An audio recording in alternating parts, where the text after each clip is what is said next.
நீ சூட்டும் பூவுக்காக நெடுங்கூந்தலாடுது. நீ வைக்கும் பொட்டுக்காக நடுநெத்தி வாடுது. காத்தாடி ஒன்னத்தானே உயிர் நாடி தேடுது. காவேரி எங்கே போகும் கடல் வந்து கூடுது.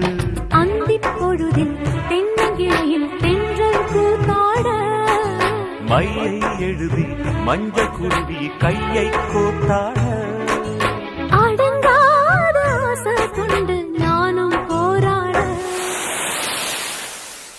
உனக்கென பிறந்தவ ரெக்க கட்டி பறந்தவ இவதான்.